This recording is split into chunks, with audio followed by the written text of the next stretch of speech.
வணக்கம். Welcome to Princy's Authentic Kitchen. இன்னைக்கு என் தமிழ் ஃப்ரெண்ட்ஸுக்காகவும் ஒரு ஸ்பெஷல் ரிக்வெஸ்ட் ஃப்ரம் பிரதீபன் கேட்டிருக்கிறார் எள்ளு பா எப்படி செய்யறேன்னு சொல்லி போட்டு காட்ட சொல்லி. ஸோ இந்த எள்ளு பா எப்படி செய்யறேன்னு சொல்லி உங்களுக்கு ஸ்டெப் பை ஸ்டெப் காட்டித்தரேன். Subscribe to my channel and hit the bell icon to get notified any updates. இதில் வந்து எள்ளு இருக்குது, ஒரு கப் எல்லாட்டிக்கு 120 கிராம் எள்ளு இருக்குது. இப்போ இந்த தாச்சியில் போட்டு ஒரு கொஞ்சம் நேரம் வறுக்க போகிறேன்.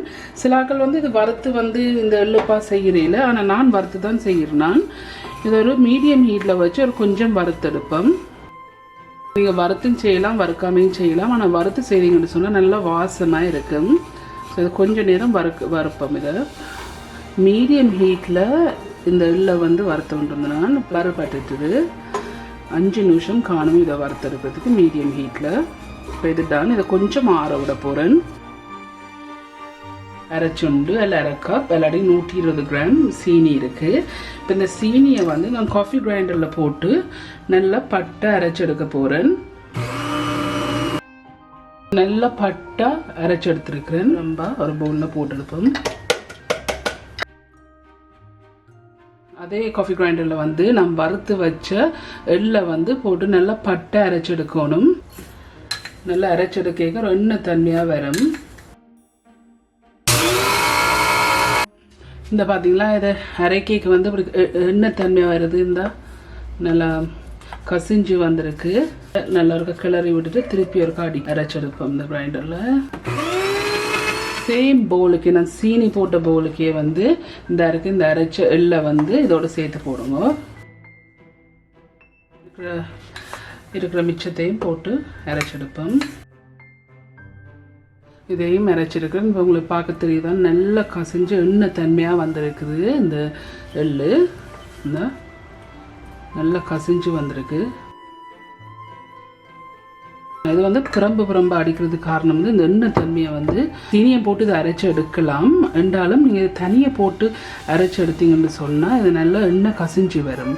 வறுத்த உளுத்தம்மா இருக்குது. இதில் அரை கப் எல்லாட்டிக்கு 90 கிராம் 90 கிராம்ஸ் வறுத்த உளுத்தம்மா. இதையும் இதோட சேர்த்து போடுங்க. வறுத்த மிளகாத்தூள் 1 டேபிள் ஸ்பூன் இருக்குது. வறுத்த சீரக பவுடர் வந்து 1 டேபிள் ஸ்பூன் இருக்குது. நல்லா மிக்ஸ் பண்ணிவிட்டு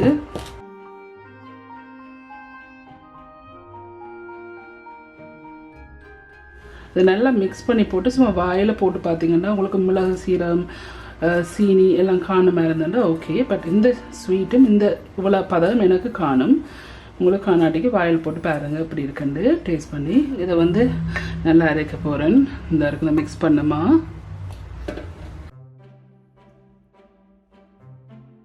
இதில் ஃபுட் ப்ராசஸரில் இல்லாட்டிக்கு உங்கள்கிட்ட ஃபுட் ப்ராசஸர் இல்லாட்டிக்கு கிரைண்டரில் நல்லா அரைச்சி எடுத்திங்கன்னா தான் எண்ணெய் தன்மை எண்ணெய் வரும். உங்களுக்கே பார்க்க தெரியுது கொஞ்சம் எண்ணெய் தன்மை வந்திருக்குது. நல்ல கொதி தண்ணியாக இருக்கணும், நல்லா கொதிச்சு பறக்கணும். இந்த தண்ணி விட விருப்பம் இல்லாட்டிக்கு நீங்கள் நல்லெண்ணெய் விட்டு சேர்க்கலாம். நான் நார்மலி வந்து சுடுதண்ணி விட்டு தான் இது குழைக்கிறது. ஸோ கொஞ்சமாக விட்டு சொட்டு 1 டீஸ்பூன் மாதிரி தான் இப்போ நான் விட்டுருக்குறேன். எண்ணெய் கொஞ்சம் தண்ணி விட போகிறோம். நல்ல கொதி தண்ணியாக இருக்கணும். இப்போ நான் இருக்கா இன்னொரு முதல்ல ஒரு 1 டீஸ்பூன் இப்போ ஒரு 1.5 டீஸ்பூன் விட்டுருக்கிறேன். எண்ணெய் 1 டீஸ்பூன் மாதிரி விடுறேன். உங்களுக்கு பார்க்க தெரியுது நல்லா கசிஞ்சு எண்ணெய் தன்மை எண்ணெய் கூட வந்திருக்குது. இது நல்லா நான் அரைச்சி எடுத்துருக்கேன். நான் இதை நீங்கள் வந்து நல்லா அரைச்சி எடுக்கணும். கொஞ்சம் டைம் எடுக்கும். ஆனால் அரைச்சா பிறகு இப்படி கையில் எடுத்துட்டு இப்படி பார்த்தீங்கன்னா இந்த எண்ணெய் கசியுது இப்படி வரணும். இந்த இப்படி வருவரையும் நீங்கள் நல்லா அரைச்சி எடுக்கணும். இந்த பார்த்தீங்களா எண்ணெய் கசிஞ்சிருக்கு. நிறைய தண்ணி விடக்கூடாது, ஆனால் நல்லா அரைச்சி எடுக்கணும். இந்த எள்ளுப்பா நல்லா அரைச்சி எடுத்தாச்சு. இப்போ வந்து இது நல்லா ரவுண்டாக உங்களுக்கு பிடிச்ச மாதிரி, பெருசாகவும் சரி உங்களுக்கு பிடிச்ச மாதிரி சின்னனாகவும் சரி நல்லபடியாக ரவுண்டாக பிடிச்செடுக்கணும். தண்ணி கொஞ்சம் கூட படக்கூடாது. உங்களோட கையில் கூட தண்ணி இருக்கக்கூடாது, எல்லாத்தையும் பழுதாக போயிடும், பூஞ்சனம் பிடிச்சிடும். இந்த பார்த்தீங்களா அப்படி எண்ணெய் வந்திருக்கேன்.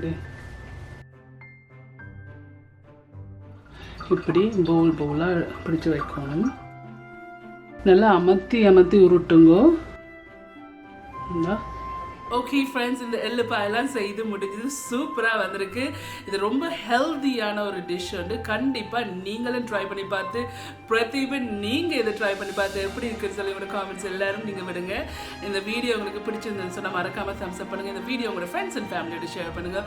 உங்களுக்கு இந்த சேனல் வந்து இன்ட்ரெஸ்டிங்காக பிடிச்சிருந்ததுன்னு சொன்னால் சப்ஸ்கிரைப் பட்டன் அமைத்து அதுக்கு பக்கத்தில் இருக்க பெல் ஐக்கன் அமைத்தினா தான் நான் அப்லோட் பண்ணுற வீடியோஸ் உங்களுக்கு நோட்டிஃபிகேஷன்ஸ் வரும். மீண்டும் இன்னொரு இன்ட்ரெஸ்டிங் டிஷ்ல சந்திக்கும் வரையும் நன்றி, வணக்கம்.